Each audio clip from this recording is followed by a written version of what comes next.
in the Turning Point USA orbit described Mikey McCoy in this very unique manner. I want you to take a listen to that. Let me tell you who the heroes were in this whole thing. We're going to start with 23-year-old Mikey McCoy. And that's when the great Mikey McCoy showed up. And my husband's chief of staff, the amazing Mikey McCoy. My friend Mikey McCoy, the brilliant 24-year-old who at the time when Charlie was shot was 23 and was a hero that day. I used to be known as Charlie Kirk's pastor, now known as Mikey McCoy's dad. He clicked into gear eventually. It was amazing. Mikey was a heroic figure. Conspiracy people who think that people were giving signals, you just get off the stupid internet and stop with it. And he wasn't assassinated by Israel. Charlie was shot. He called me, says, "Dad, Charlie's been shot in the neck. Please call every pastor and pray." He had blood all over him. And Pastor Rob McCoy also claims that Mikey is covered in blood. Hours after Charlie died. don't you dare get in the way. The Turning Point USA Wikipedia received a rather interesting update. Pastor Rob McCoy somehow got his own head. I want to cut a deal with you. And I want to see if you want to do a plea bargain before we get to a pre-trial. Watching, the minute Charlie was shot, he called me, says, "Dad, Charlie's been shot in the neck. Please call every pastor and pray." It's okay, son. He has wits about him. He was just directing. He had blood all over. The first responders who struggled heroically. And I want to thank the Turning Point USA board, the COO, Justin Strife, and my husband's chief of staff, the amazing Mikey McCoy. Wait a minute. Let's see that again. And my husband's chief of staff, the amazing Mikey. His last name right, Thomas Kimono was a man who was factually put away into prison. I'm going to read you an email that I received from one of his victims who is now an adult. I was 8 years old, living in Dana Point, California, when Thomas approached my friend and I to help him find his cat. He took us to a park behind my house and tried to molest me before I ran away. I was a key witness in his trial before he was sentenced to 8 years. Comes back guilty, unbelievably guilty, and I wind up give me an 8-year sentence, didn't have a record, so I did 4 years change. So I did 1,536 days for a crime that I didn't commit to actually get. And then Candace Owens dropped a question so explosive it could rattle the entire TFUSA power structure to its core. At the center of the storm she uncovered was Charlie Kirk's longtime pastor, Rob McCoy. What she revealed was so staggering that, according to her, McCoy was scrambling behind the scenes, hunting for proof, collecting files, even firing off tense messages straight to her. But the most chilling part wasn't McCoy's suspected involvement in the mystery surrounding Charlie. Candace also claimed the pastor had permitted someone with a criminal past to take part in church programs, and that person reportedly interacted with the young people there. A disturbing detail no one could explain or justify. And now, based on the video, they're allegedly trying to negotiate with you, trying to see if you'll accept a plea deal before anything reaches a courtroom. So, if the name Rob McCoy is unfamiliar, he's the pastor at Godspeed Calvary Chapel, long known as Charlie Kirk's closest confidant, spiritual anchor, and lifelong companion. At least that's what everyone assumed.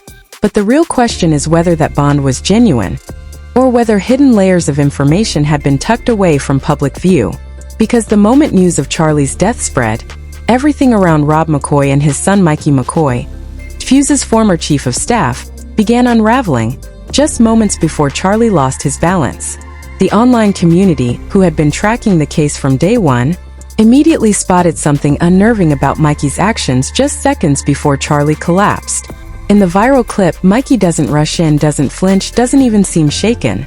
Instead, he simply turns and walks off with a phone already lifted to his ear, almost as if the call had started long before the fall. And that became the question that ignited the internet. Who was Mikey speaking to in the instant before Charlie went down? Some argued he must have been calling Erica Kirk. Others insisted it was Pastor Rob. But what no one expected was how each person in this orbit offered a different version of who they were. Pastor Rob McCoy insisted publicly that Mikey reached out to him from the scene. He claimed his son looked deeply traumatized because he had witnessed every moment. But if that's the truth, we return to the original mystery. Why does Mikey appear so composed? Why did the call start before anyone reacted? And why does every explanation add more fog when it should clear the air? This is where the public becomes lost. Not because they want wild theories, but because timelines, movements, statements, and reactions refuse to align. Each time the narrative feels stable, a new detail drops out of nowhere, throwing the entire picture back into chaos. So the question isn't about pointing fingers, but why those closest to Charlie keep offering pieces of the puzzle that never fit together. And why, the more they attempt to clarify, the murkier the story becomes. He was simply performing a role, as if improvising a story to fill in the gaps. Pastor Rob McCoy claimed Mikey had marks on him from the incident. But the immediate question is, how? Because everyone sees in the footage that Mikey walked away before Charlie fell, and he never returned to Charlie's side after the collapse. There isn't a single moment where they're close enough to justify Rob's description. So why would Pastor McCoy describe it that way? Why insert such a questionable detail? Some believe he was trying to paint Mikey as a heroic figure, someone who rushed toward danger rather than the man seen in the video calmly exiting the frame without glancing back. But what happened next twists the story even further. Erica Kirk maintained she was the very first person Mikey contacted after the incident. An article in the New York Times recounted Erica's version like this.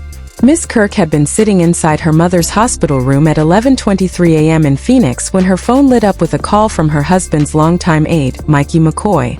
Looking back, she said she somehow sensed the phrase, "He's in trouble," before Pastor McCoy even shouted it. So both Erica and Rob McCoy insist Mikey called them in the first seconds after the incident. The issue is that it couldn't have happened simultaneously unless it was a group call. Yet neither ever mentioned that possibility. And even if it had been, their descriptions clash entirely. Erica claims Mikey cried out, "He's in trouble." Rob says Mikey calmly stated they were targeting Charlie's neck. These are two radically different accounts, both emotionally and factually.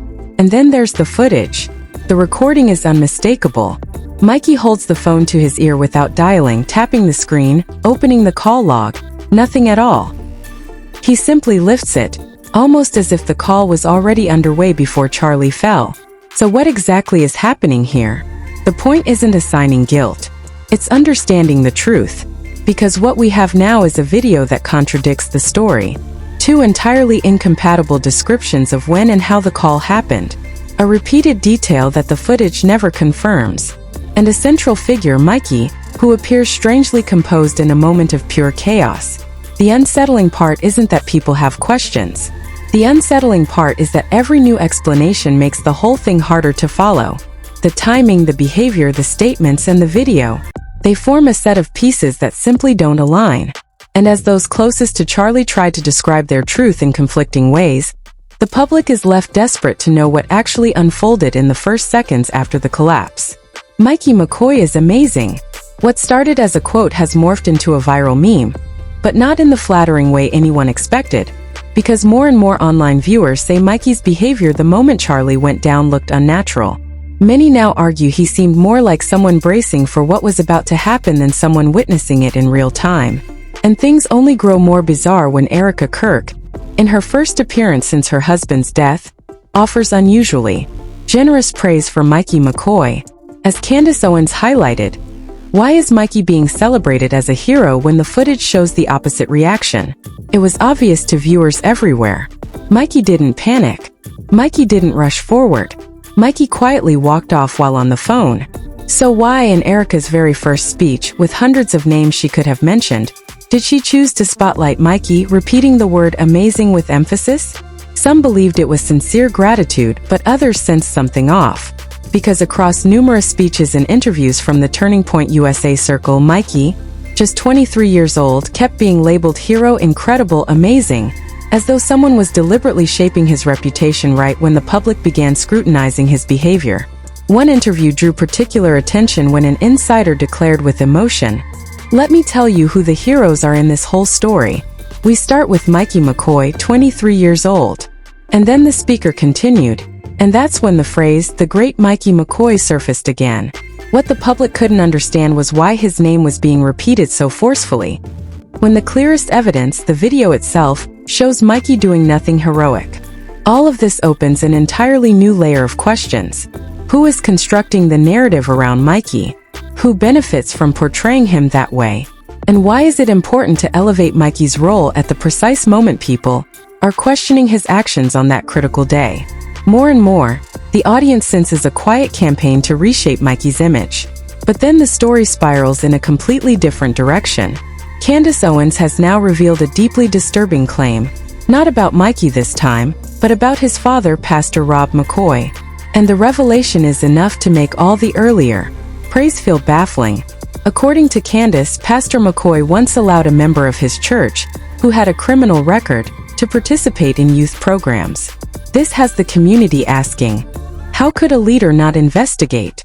And why permit that at all? But it doesn't end there.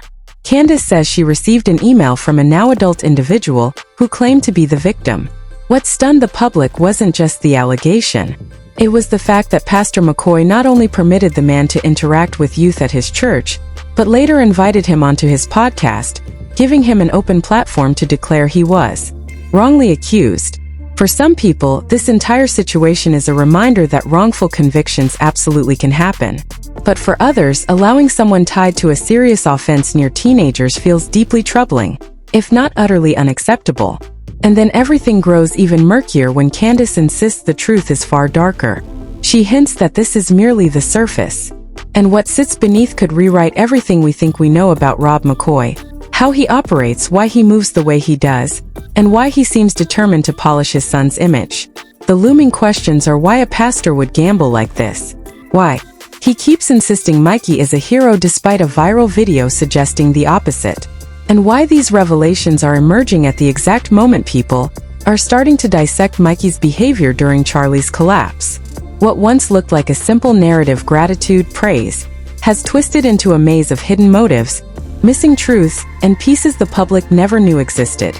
But the biggest point here is that this isn't Candace stretching the truth or inventing drama. The man she referenced was actually convicted, had it on record, and served 8 years behind bars. This isn't speculation, rumor, or gray area. It's a documented fact.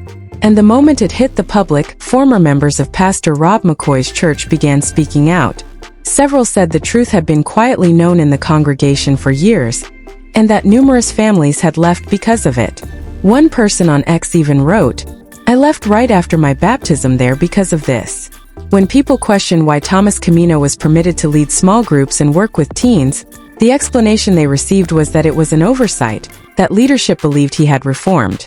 Yet on Pastor McCoy's hour-long podcast with Camino, Rob didn't denounce the event, didn't offer any caution, and instead let the man claim he had been falsely convicted and spent 1,736 days in prison for a crime he didn't commit.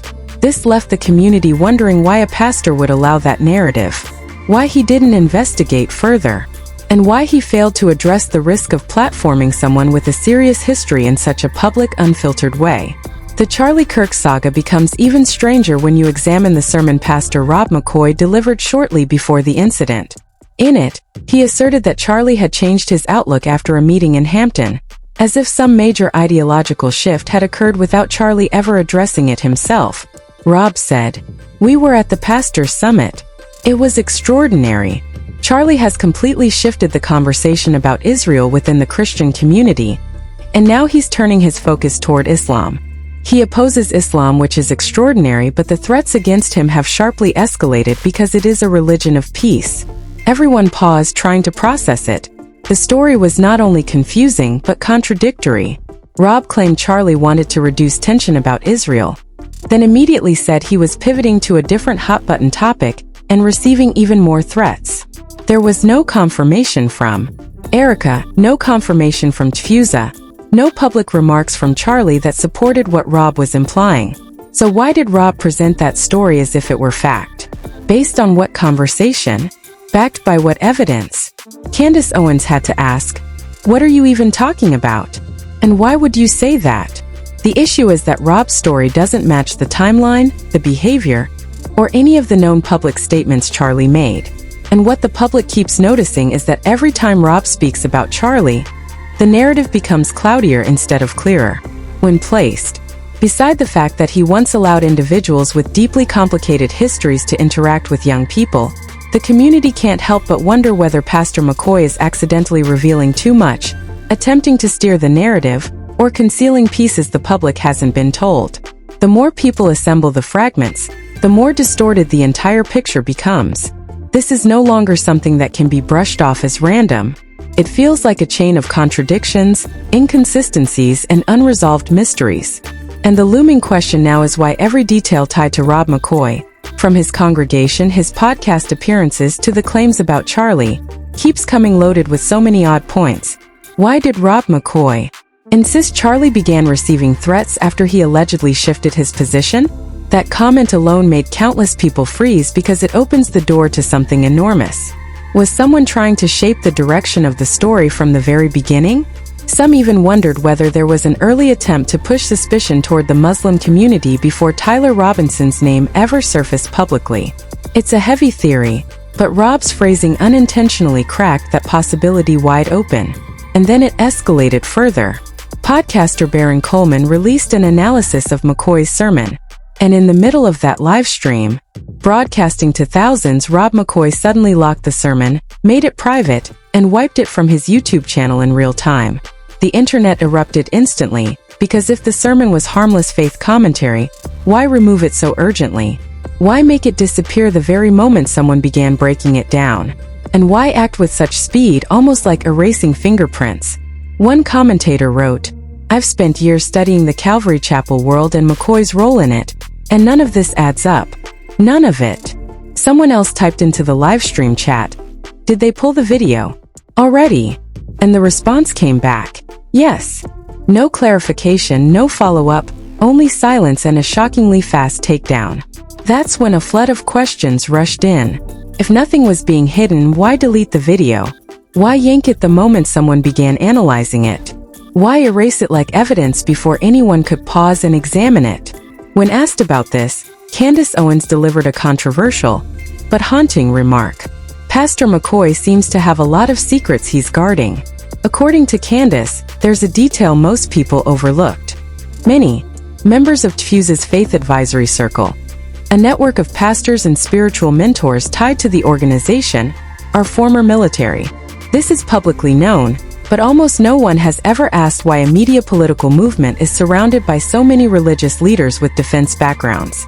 And then comes the detail that sends the public deeper into confusion. Rob McCoy's father was a Navy captain. And not just that, according to records, he served as Assistant Chief of Staff in Psychological Warfare, a field steeped in messaging, perception control, and information strategy. Once people connect all of this, they begin asking who Rob McCoy actually is and what exact part he's truly playing in this entire story. No one could shake the unsettling truth. The man urging everyone not to question, not to think, not to probe Charlie's death was a pastor whose own father built a career in psychological operations. And people couldn't help but ask, why would he be the one insisting the public stay silent? Why demand that curiosity die at the very moment faith is most fragile?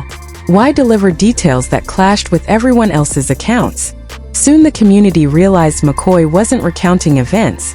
He was steering them, guiding the narrative with hints of danger, shifting motives, and a growing clash between belief and doubt. He crafted an atmosphere where his version sounded untouchable, until viewers unearthed the original video and watched him scrub it from existence. That alone sparked the question no one could ignore. Is Rob McCoy shaping the narrative, or burying something beneath it?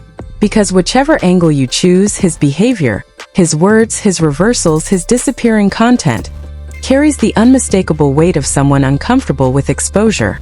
And with every appearance he makes, the mystery doesn't lift, it thickens. The truth feels further away each time he speaks.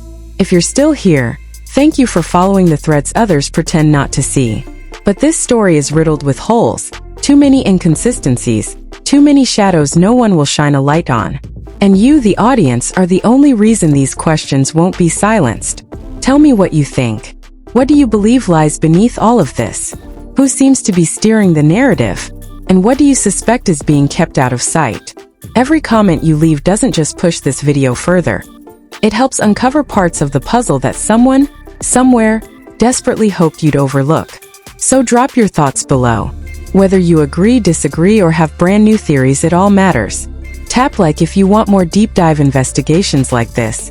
Hit subscribe and turn on notifications because the next chapter is going to spark even more backlash. This story is nowhere near finished, and sometimes the truth surfaces only when enough people refuse to back down. According to publicly available information, all of this continues to draw huge interest online. We simply cover what the public is discussing, with no intention to confirm or speculate about anyone's personal life. Everything here is presented for entertainment and commentary purposes only.